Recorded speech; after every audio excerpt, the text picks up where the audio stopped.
the garage door rumbled shut behind Ronan Keene's truck. He sat for a moment, breathing in the familiar scent of motor oil and metal that clung to his clothes after a long day at the shop. Tessa would be home from kindergarten by now.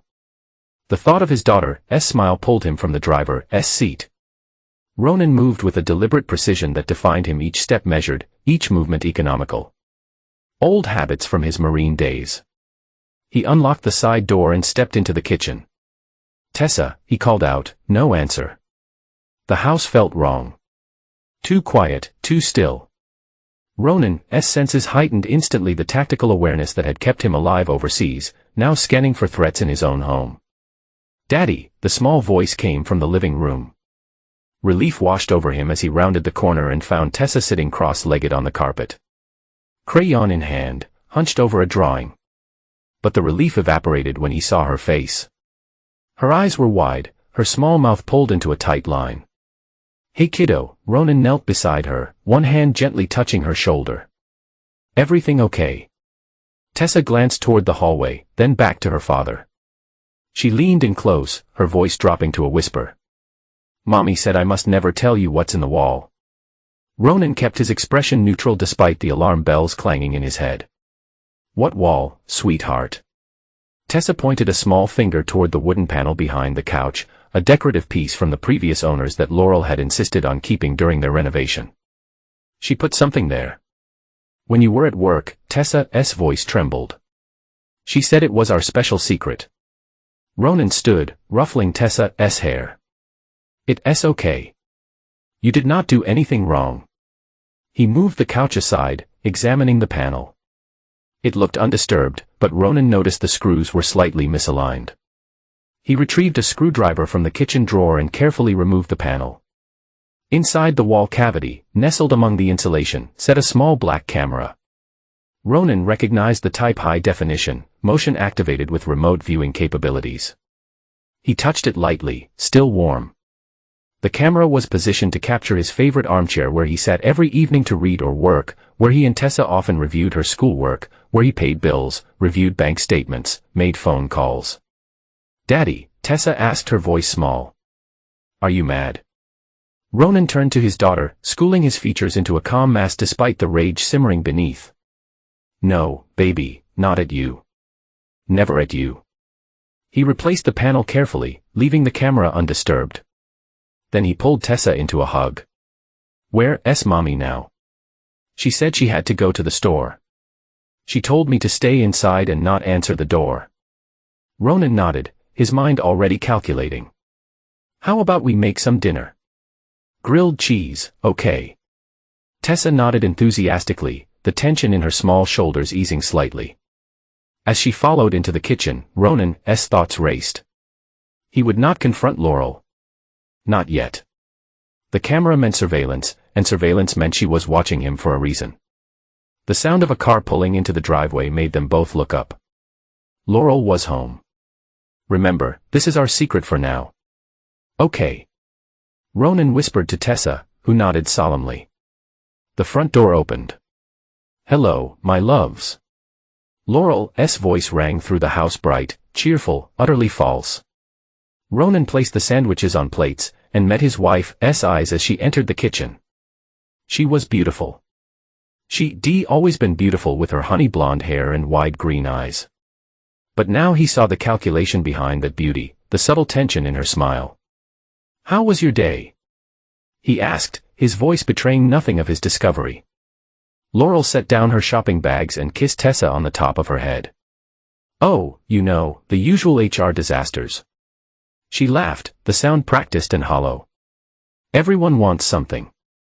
"Do not they always?" Ronan replied, watching as she opened the refrigerator. Her back to him. He wondered how long she'd been watching him. How long she'd been lying. And why. Vince Delgado's basement office smelled of cigarettes and coffee. Computer monitors cast a blue glow over his face as he examined the small camera Ronan had removed from the wall. Standard surveillance. Nothing special. Vince muttered, turning it over in his hands. But this model uploads to a cloud server. "Give me a few hours." Ronan nodded, leaning against the cluttered desk. Vince had been his friend since childhood, the brother he never had. They opened keen precision together after Ronan's discharge, with Vince handling the technological side of the business while Ronan managed the mechanical. You think she's cheating? Vince asked bluntly. Maybe Ronan crossed his arms. But why monitor me? Why not just leave? Vince tapped his keyboard. Scanning code, could be custody, building a case. That does not feel right. Ronan shook his head. Tessa said something else. About a camping trip. The one you replanning next month. Yeah, maybe she's planning to split while you gone. Vince suggested. But his tone suggested he did not believe it either. I need you to dig deeper, Ronan said. Bank accounts, phone records, everything. Vince's fingers paused over the keyboard. You sure about this, man? Once we start, I'm sure. While Vince worked his magic on the camera, Ronan drove through the neighborhood. The suburban quiet felt oppressive now. Each manicured lawn potentially hiding its own secrets. He parked across from Mrs. Hernandez's house. The retired teacher who watched everything from her front window. She opened the door before he reached the porch. Ronan, what a surprise. Morning, Mrs. Hernandez. Sorry to bother you. Nonsense. Come in for coffee. Her living room was cluttered with books and knickknacks. The furniture worn but clean. She poured coffee into delicate cups that looked too small in Ronan's hands. I wanted to ask if you noticed anything unusual around my place lately. Mrs. Hernandez's eye sharpened. You having trouble? Just being cautious. Tessa mentioned seeing a strange car. The lie came easily. Better than explaining about hidden cameras. Mrs. Hernandez nodded thoughtfully. Now that you mention it, there's been a silver car. One of those fancy electric ones. Tesla, I think. Ronan's cup paused halfway to his mouth. Weekdays, when you at the shop, she adjusted her glasses. Stays about an hour. Thought it might be a friend of Laurel's. Handsome fellow. Well dressed. Ronan kept his expression neutral, though his heart hammered in his chest. Any idea when he was there last? Yesterday, actually. Mrs. Hernandez frowned. Is everything all right, Ronan? Everything's fine, he lied. Just being thorough. When his phone buzzed, Ronan excused himself and stepped onto the porch. Found something, Vince said without preamble. The footage backs up to a private cloud server. Encrypted but not well enough. Got an email associated with the account. And Clint Maddox. Anesthesiologist at Mountain View Surgical. Ronan closed his eyes briefly. A name. He had a name. There's more, Vince continued. They've been corresponding for months. Using separate burner emails, but I traced the IP addresses. Send me everything. Back in his truck, Ronan sat motionless, processing. A doctor. A Tesla. Well dressed. His wife and this man had been watching him, planning something. But what? The answer came that evening after Laurel had gone to bed. Ronan sat with Tessa, helping her with a new drawing. She'd been unusually quiet at dinner, pushing food around her plate while Laurel chatted about work. Were you drawing, sweetheart?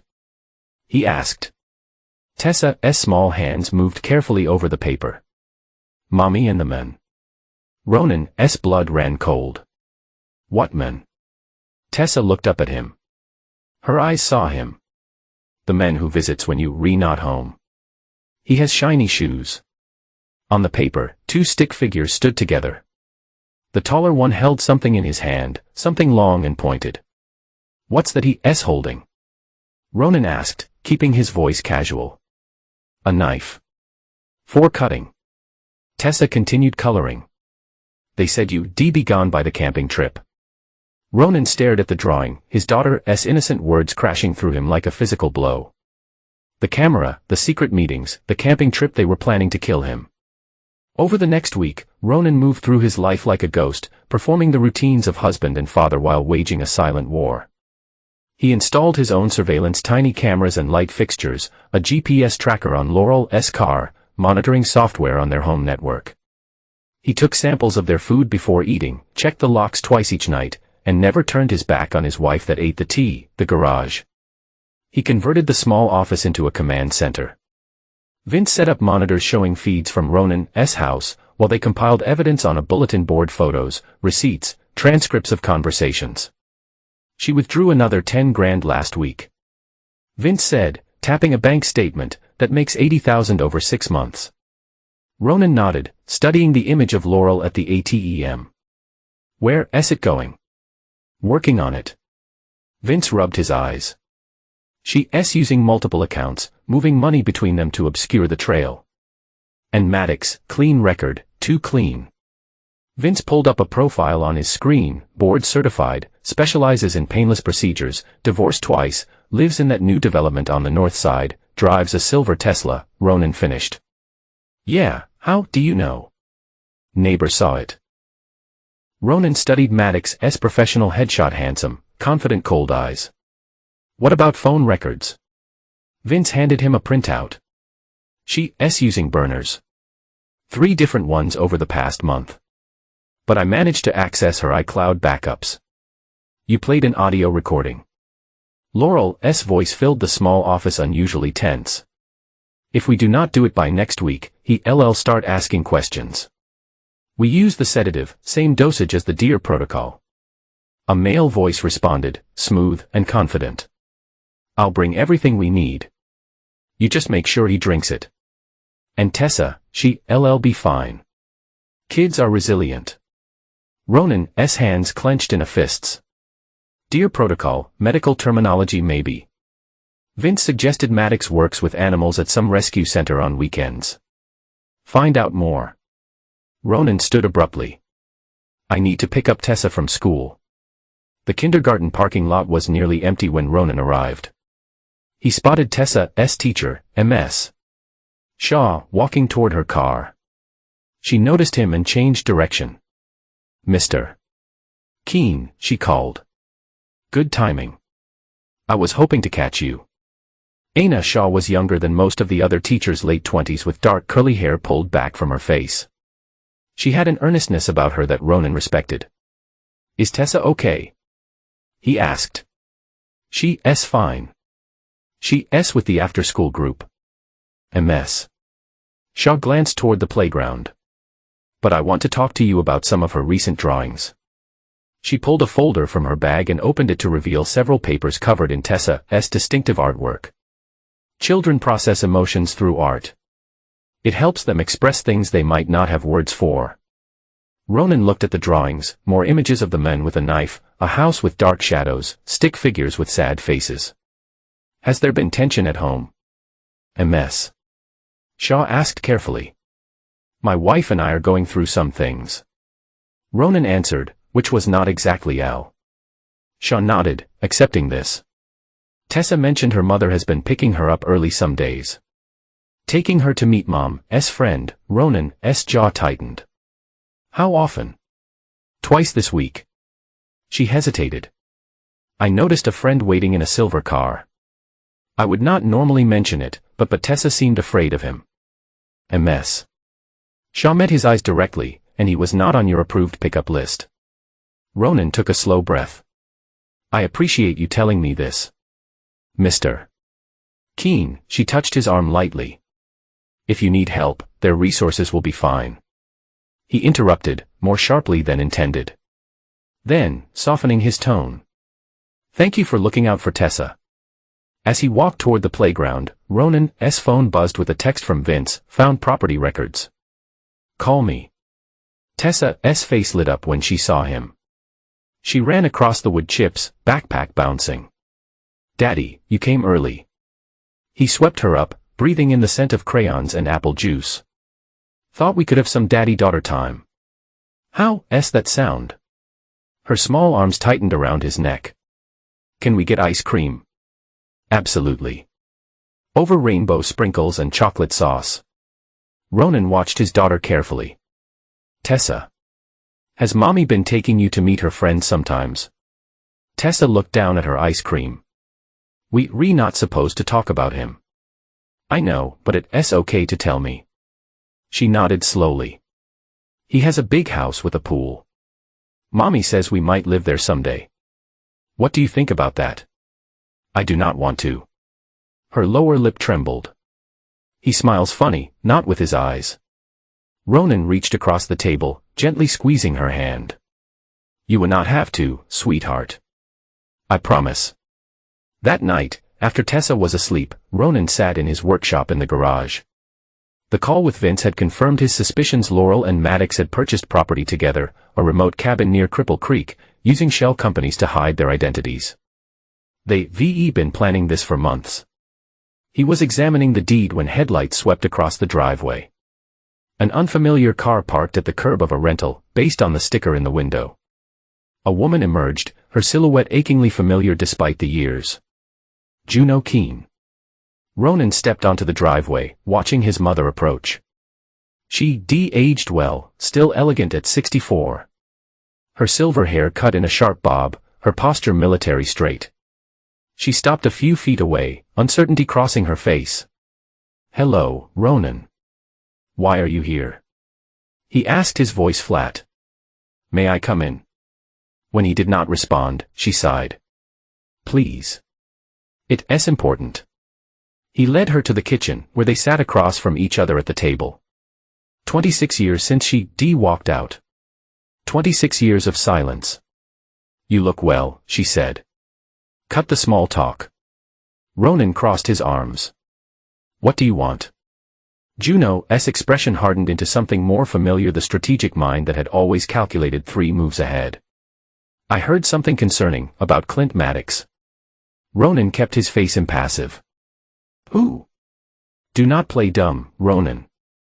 It does not suit you. She leaned forward.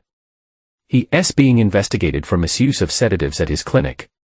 Controlled substances missing from inventory. And this concerns me because he's been seen with your wife. Juno held his gaze. And I know that look in your eyes. It's the same when your father had before he went to prison. The mention of his father struck like a hammer blow.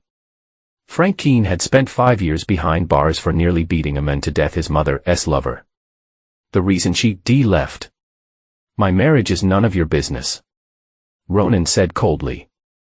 Listen to me. Juno's voice took on an urgency he had not heard before. Whatever you're planning, do not. There are better ways.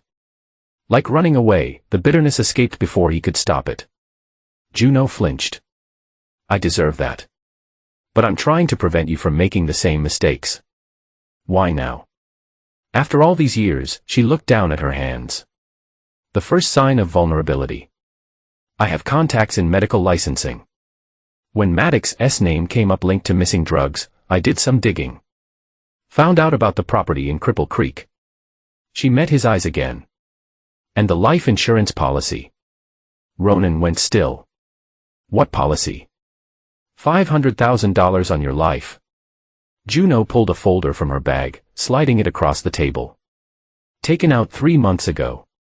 Your signature on it. But I doubt you signed it. Ronan opened the folder.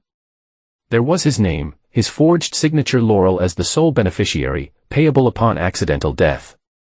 She's been planning this for a while. Juno said quietly. And Ronan, she's not acting alone. I know. He closed the folder. Why do you care? Because you my son. Her voice broke slightly. And because I know what happens when revenge becomes your purpose. It destroyed your father.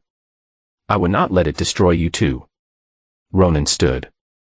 Ending the conversation. It's late. You should go. At least think about what I've said. Juno rose, leaving a business card on the table. My number. If you need me. After she left, Ronan returned to the garage, adding the insurance policy to his growing collection of evidence. His mother's words echoed in his mind. But he pushed them aside. This was not about revenge. This was about protection for himself and for Tessa. The next morning, Vince arrived with more news. Got an Maddox's medical records. The Deer Protocol is a sedative cocktail used for large mammals. Fast acting leaves the system quickly. Untraceable?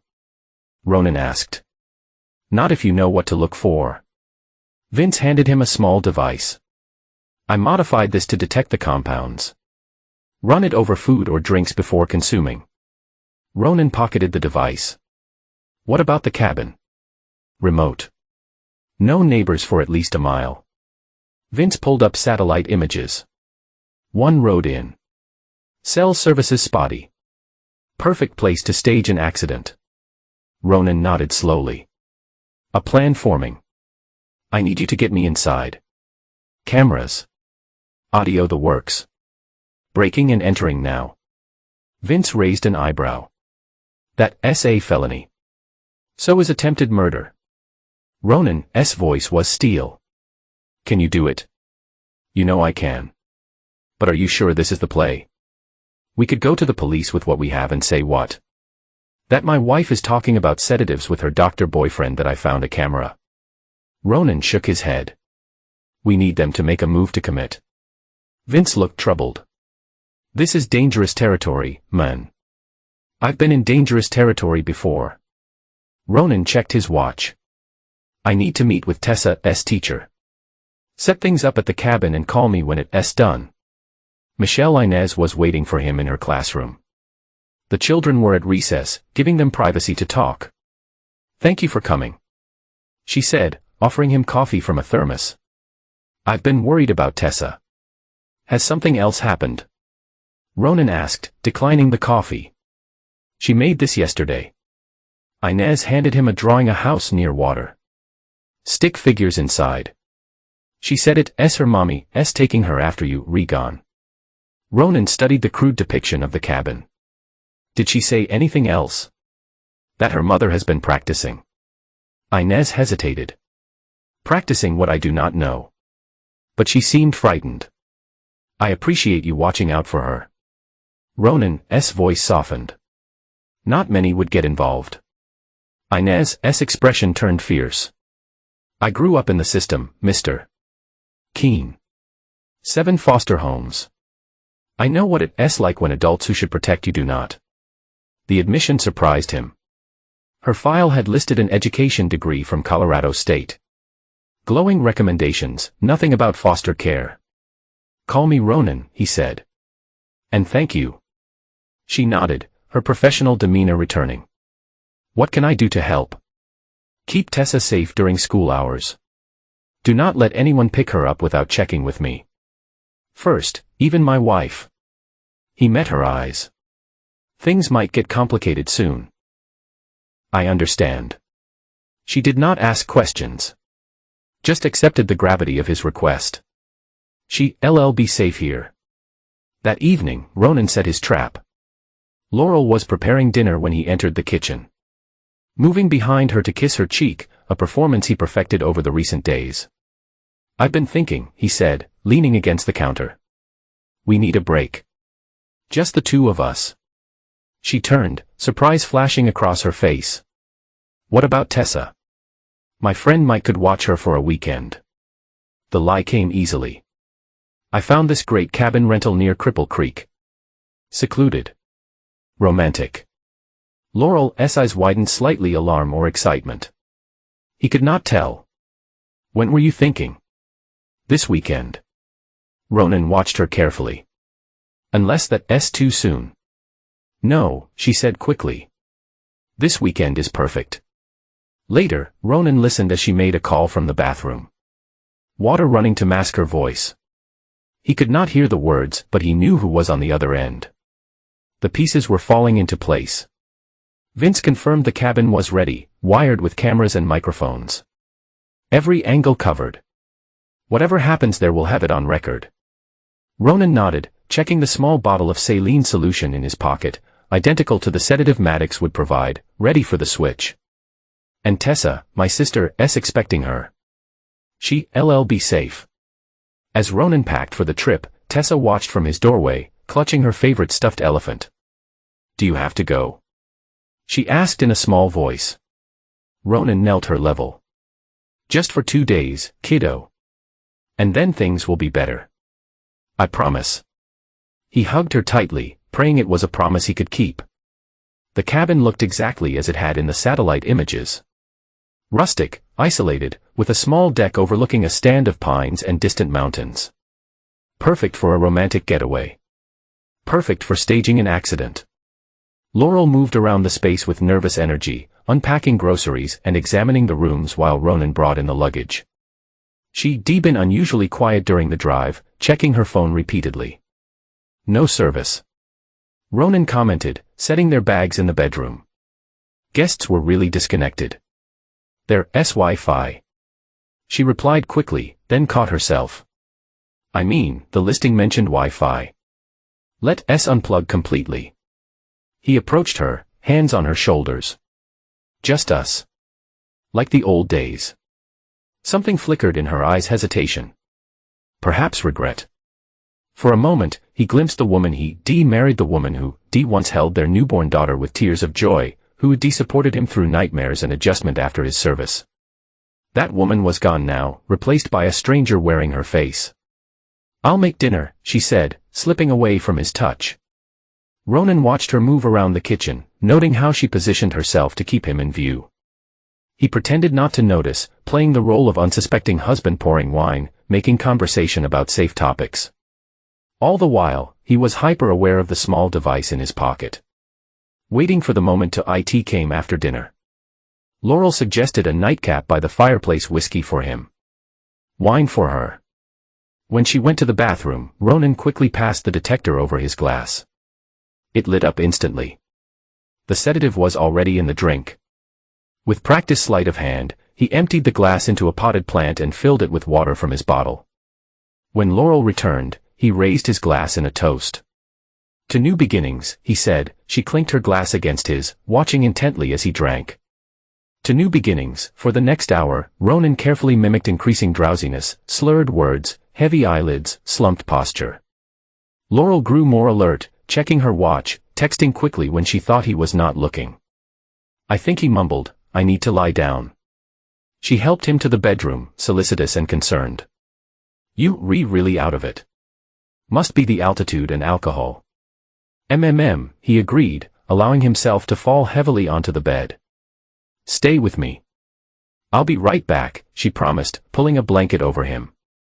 Ronan closed his eyes, listening as she moved around the cabin. The front door opened and closed. Voices outside, too low to hear. Then footsteps on the deck, the door opening again. 2 sets of footsteps now. Is he out? A male voice, smooth, confident. Maddox. Completely. Laurel's voice held a note of triumph. The dose worked perfectly. Let me check. Footsteps approached the bedroom. Ronan kept his breathing deep and regular as a figure leaned over him. Cold fingers pressed against his neck, checking his pulse. Good. Maddox sounded pleased. I'll get him to the car. What about the note? Laurel asked, already printed. Suicide note, depression, financial troubles, the usual.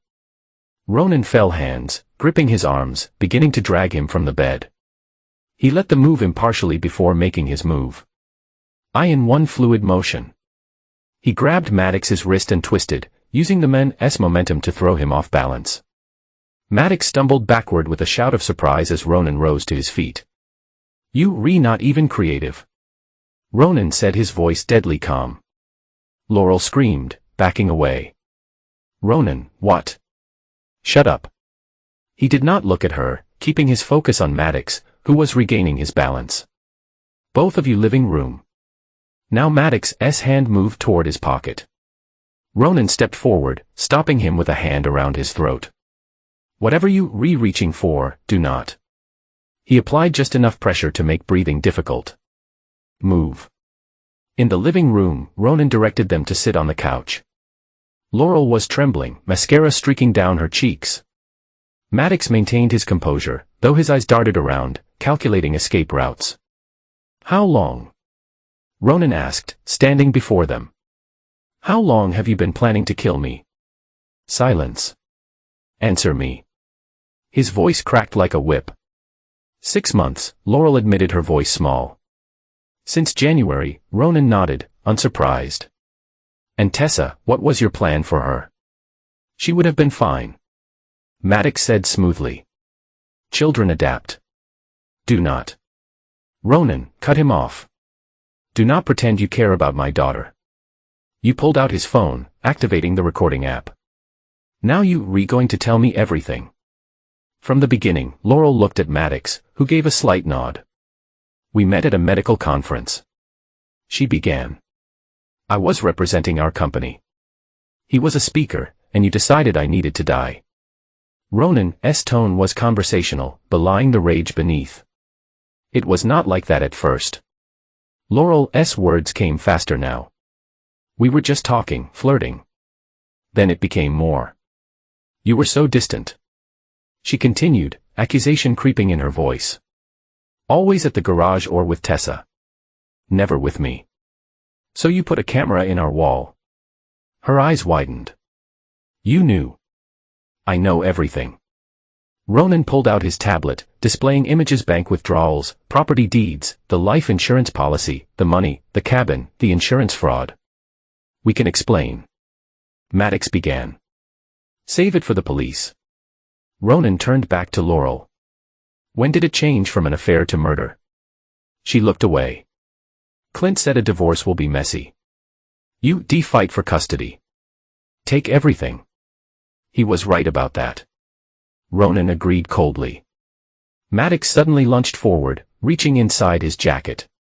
Ronan was faster, sidestepping and driving his elbow into Maddox's solar plexus. The doctor collapsed, gasping for breath. A syringe clattered to the floor. Amateur. Ronan muttered, kicking the syringe away. He pulled zip ties from his pocket, securing Maddox's hand behind his back. Laurel screamed, a sound of pure fury rather than fear. She launched herself at Ronan, nails aimed at his eyes. He caught her wrists, holding her at arm's length as she thrashed. You ruined everything, she spat. We could have been happy. By killing me, Ronan asked quietly. By traumatizing our daughter, you never understood what I needed. Tears streamed down her face. A partner, not a robotic perfectionist who judges everything. Ronan felt nothing, no anger, no hurt, just hollow confirmation of what he already knew. He secured her wrists with another zip tie, then stepped back. I'm leaving now, he said calmly. The evidence has already been sent to the police. They should be here within the hour. You see not do this. Maddox groaned from the floor. I already have. Ronan collected his bag. You'll be charged with attempted murder, drug trafficking, insurance fraud. The list goes on. He turned to Laurel one last time, and you'll never see Tessa again. The drive back to Colorado Springs was long and quiet. Ronan's phone buzzed repeatedly, with calls from the local sheriff confirming the arrests, from Vince checking his status, from his mother offering support. He ignored them all, focusing on the road, on breathing, on the vast empty space where his marriage had been. By morning. The machinery of justice was in motion. Ronan gave his statement at the station, handed over the recordings, the financial records, the insurance documents. Detective Martinez looked increasingly grim as the evidence mounted. We've also found controlled substances in Dr. Maddox's vehicle, she informed him, and a forged suicide note with your signature. Ronan nodded, unsurprised. Your wife is claiming you were abusive. Martinez continued, watching his reaction, says she was afraid for her life. Check with my daughter's teacher. Ronan replied, I know Shaw, she has documentation of concerning behavior. The preliminary hearing came quickly. Ronan sat in the courtroom, watching his Laurel entered in handcuffs. Her attorney, whispering urgently in her ear. She lost weight. Her designer clothes were placed by a modest suit that somehow made her look smaller, diminished. She did not look at him. Vince testified about the surveillance equipment, the digital trail of planning. And as spoke about Tess's drawings, the unauthorized pickups, the child's fear. Even Juno appeared, reluctantly confirming she discovered the insurance policy through her industry contacts. When Tess's recorded testimony was played, her small voice describing Mommy's secret friend, and the medicine to make Daddy sleep. Laurel broke down, sobbing in her hands. The judge was unswayed. Bail is denied for both defendants. This court finds sufficient evidence to proceed to trial on all charges. Outside the courthouse, reporters clamored for statements. Ronan brushed past them, finding Juno waiting by his truck. "It's over," she said simply. "No. The trial is just beginning. I meant the danger." She hesitated. "Have you thought about what happens after? For you and Tessa?" Ronan looked at his mother, really looked at her for the first time since her return. The regret in her eyes was genuine. The concern real.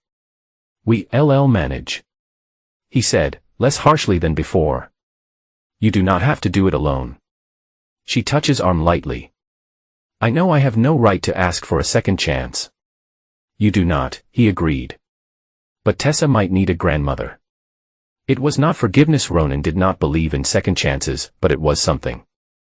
An acknowledgement, perhaps, that family took strange forms sometimes. 2 months later.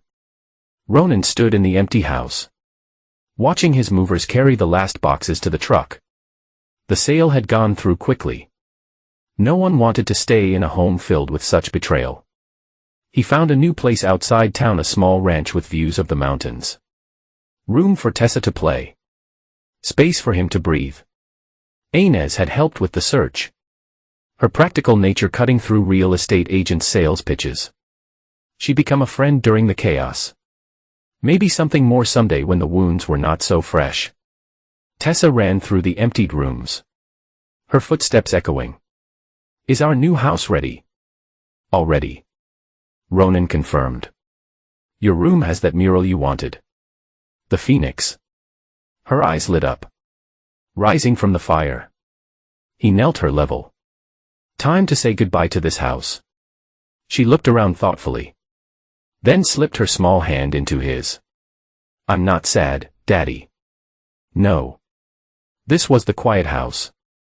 She said it matter of faculty. "I like houses with talking better." Out of the mouths of babes. Ronan realized she was right. This place had been full of silence, of secrets, of things unsaid. The new house will be different. Honest. Opened at as. They stepped onto the porch for the last time. Tessa looked up at him with solemn eyes. "Are the bad guys gone, Daddy?" Ronan knelt, looking her in the eyes. "No, they just met someone worse.